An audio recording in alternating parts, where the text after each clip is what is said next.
கர்த்தர் நல்லவர், அவர் கிருபை என்றும் உள்ளது. ஆண்டவராகிய இயேசு கிறிஸ்துவின் நாமத்தினால் உங்கள் ஒவ்வொருவருக்கும் அன்பின் வாழ்த்துக்கள். தேவ கிருபையும் சமாதானமும் உங்களுக்கு பெருகுவதாக. இன்று மே மாதம் 17ஆம் தேதி ஞாயிற்றுக்கிழமை. பிரியமானவர்களே, இந்த நாள் உங்களுக்கு சமாதானமும் ஆசீர்வாதம் நிரம்பி இருப்பதாக. இன்றைக்கு நாம் தியானிக்கும் வசனம் சங்கீதம் 73:25. பரலோகத்தில் உம்மை அல்லாமல் எனக்கு யார் உண்டு, பூலோகத்தில் உம்மை தவிர எனக்கு வேறே விருப்பம் இல்லை. இங்கு பக்தன் சொல்லுகின்றார், பரலோகத்துல உம்மை தவிர வேற யார் எனக்கு உண்டு, இந்த பூலோகத்துல உம்மை தவிர எனக்கு வேற விருப்பம் இல்லை என்று சொல்லுகின்றார். இந்த சங்கீதம் யார் எழுதினது என்று பார்க்கும் பொழுது, யாருடைய பாடல் என்று பார்க்கும் பொழுது, இது ஆசாப் என்கிற பக்தன் பாடின சங்கீதம். இந்த சங்கீதத்துல முதல் 12 வசனங்கள் வரைக்கும் நீங்கள் வாசித்து பார்ப்பீங்களானால் அவர் ஒரு விரக்தியில அவர் சொல்றாரு பாருங்க, துன்மார்க்கரின் வாழ்வை நான் காண்கையில் அவர்கள் மேல் பொறாமை கொண்டேன் அப்படின்னு சொல்றாரு. ஏன்னா மரண பரியந்தம் அவர்களுக்கு இடுக்கண்கள் இல்லை, அவர்கள் பலன் உறுதியா இருக்கிறது. மரண பரியந்தமும் அவங்களுக்கு தொல்லையே இல்லை, இடுக்கண்களே இல்லை, அவங்க பலன் உறுதியா இருக்குது என்று சொல்லி அவர் புலம்புகின்றார். பிரியமானவர்களே, நாமும் கூட சில நேரம் பொல்லாதவர்களை, துன்மார்க்கர்களை, வீம்புக்காரர்களை பார்க்கும் பொழுது தேவ பிள்ளைகளாகிய நம்ம எவ்வளோ கஷ்டப்படுறோம். விசுவாசிகள் ரொம்ப கஷ்டப்பட வேண்டியதாக இருக்கிறது, பாடுகளை சுமந்து கொண்டு போக வேண்டியதாக இருக்கிறது என்று சொல்லி வேதனைகள் வருவதுண்டு. உலகத்தில் வாழ்கின்ற மக்களை பார்க்கும் பொழுது, துன்மார்க்கமாய் வாழ்பவர்களை பார்க்கும் பொழுது அவங்க நல்லா சுகஜீவிகளாக இருக்கிறார்களே என்று பார்த்து சில நேரம் தேவ பிள்ளைகள் பொறாமை கூட படலாம். ஆனால் ஆசாப் சொல்கிறாரு, என் இருதயத்தை நான் சுத்திகரித்து கொண்டே இருக்கேன், என் கைகளை குற்றம் இல்லாமையினால் கழுவிட்டே இருக்கிறேன் அப்படின்னு சொல்கிறாரு.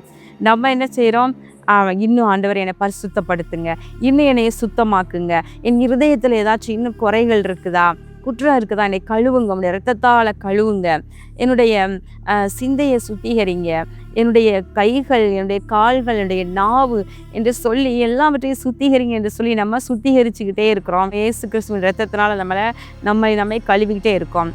பிரியமானவர்களே, தேவன் கூட சொல்லுகின்றார், இதோ பரிசுத்தமாக இருக்கிறவன் இன்னும் பரிசுத்தமாக இருக்கட்டும், அநியாயம் செய்கிறவன் இன்னும் அநியாயம் செய்யட்டும் என்றுதான் சொல்லுகின்றார். அப்புறம் ஒரு நேரம் வரும் பொழுது இந்த ஆசாப்க்கு ஒரு உணர்வு வருது. அவர் சொல்றார், அவங்களுடைய முடிவை நான் பார்க்கும் வரைக்கும் விசனமாக இருந்தேன், அதாவது கவலைப்பட்டேன், வேதனைப்பட்டேங்கிறாரு. பரிசுத்த ஸ்தலத்தில் போய் அவங்களுடைய முடிவை பார்க்கும் பொழுதுதான் நீர் அவர்களை சறுக்கலான இடங்களில் நிறுத்தி அவர்களை பாலான இடங்களில் விழப்பண்ணுகிறீர் என்று சொல்லுகின்றார். பிரியமானவர்களே, நம்ம நினைக்கிறோம் எப்படியும் வாழ்ந்து இந்த பூமியில் எதையும் சம்பாதித்து ஒரு இடுக்கண்கள் இல்லாமல் வாழ்ந்து போகிறவங்க அவங்க நம்ம பார்க்கும் பொழுது பொறாமப்பட வேண்டாம். அவங்களுடைய முடிவு, அதாவது நித்தியம், அவங்களுடைய நித்திய வாழ்க்கை என்பது மிகவும் கொடியதாக இருக்கும், மிகவும் கவலைக்கிடமானதாக இருக்கும். அப்போ நம்ம அதை பார்க்கும் பொழுது ஐயோ இவர்கள் மனம் திரும்பி இருக்கலாமே என்று சொல்லி அவர்களுக்காக பரிதவிப்போம், அப்படி நம்ம வேதனைப்படுவோம். அப்படிப்பட்ட முடிவுக்குள்ளாக தான் அவங்க போயிடுவாங்களே தவிர, ஆனால் எவ்வளவுதான் இருதயத்தை சுத்திகரித்து கழுவி பரிசுத்தப்படுத்தி பரிசுத்தத்தின் மேல் பரிசுத்தத்தை நம்ம பெற்றுக்கொண்டு நம்ம அந்த பூமியில் பாடுகளோடு கஷ்டப்பட்டு வாழும் பொழுது தேவன் நமக்கு ஒரு அருமையான நித்திய வாழ்வை வைத்திருக்கின்றார். அங்கு ஆசாப் சொல்லுகிறார், இவங்களுடைய முடிவு இப்படி இருந்தாலும், ஆனால் ஆண்டவரை நீரோ என்னை உமது ஆலோசனையின்படி என்னை நடத்தி முடிவில் என்னை மகிமையில ஏற்றுக்கொள்ளுவீர் என்று சொல்லுகின்றார். அப்போ ஆசாப்புடைய உள்ளமெல்லாம் ஒரு சமாதானம் ஆயிடுச்சு. அந்த உணர்வை ஆவியானவர் கொடுத்த உடனே அவருக்குள்ள ஒரு பெரிய சமாதானம்.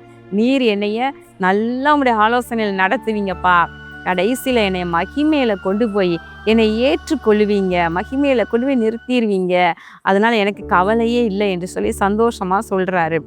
அதனோடு கூட அவர் சொல்றாரு, பரலோகத்துல உண்மை அல்லாமல் எனக்கு வேற யார் உண்டு, பரலோகத்துல போய் நம்ம என்னத்தை தேட போறோம், அங்கிருக்கின்ற ஆசீர்வாதங்கள், செழிப்பு, நன்மைகள் என்று ஏராளம் கொட்டி குவித்து தான் இருக்க போகுது இல்லையா.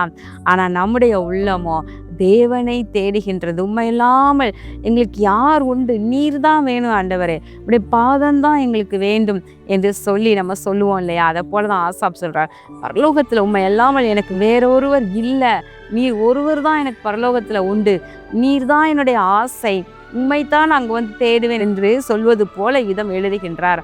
அதே நேரத்தில் இந்த பூலோகத்திலையும் எனக்கு வேறு விருப்பம் இல்லை ஆண்டவரே என்று சொல்லுகின்றார். நான் வந்து அதை சாதிக்கணும், இதை செய்யணும், அதை சம்பாதிக்கணும், இதை வாங்கணும் என்று சொல்லி எனக்கு வேற விருப்பம் கிடையாது. எனக்கு என்ன விருப்பம்னா பூலோகத்திலையும் நீர் மாத்திரம்தான் என்னுடைய விருப்பம், இப்படிய சித்தத்தை செய்வது மாத்திரம்தான் எனக்கு விருப்பம் என்று சொல்லி இந்த பக்தனை போல நாமும் கூட இன்றைக்கு சொல்லுவோமா? பிரியமானவர்களே, பரலோகத்துல தேவனை விட்டால் வேறு ஒருவரும் நமக்கு இல்லை. இந்த பூலோகத்திலையும் அவரை தவிர நம்மளுடைய இருதயத்துல வேற விருப்பம் இல்லை.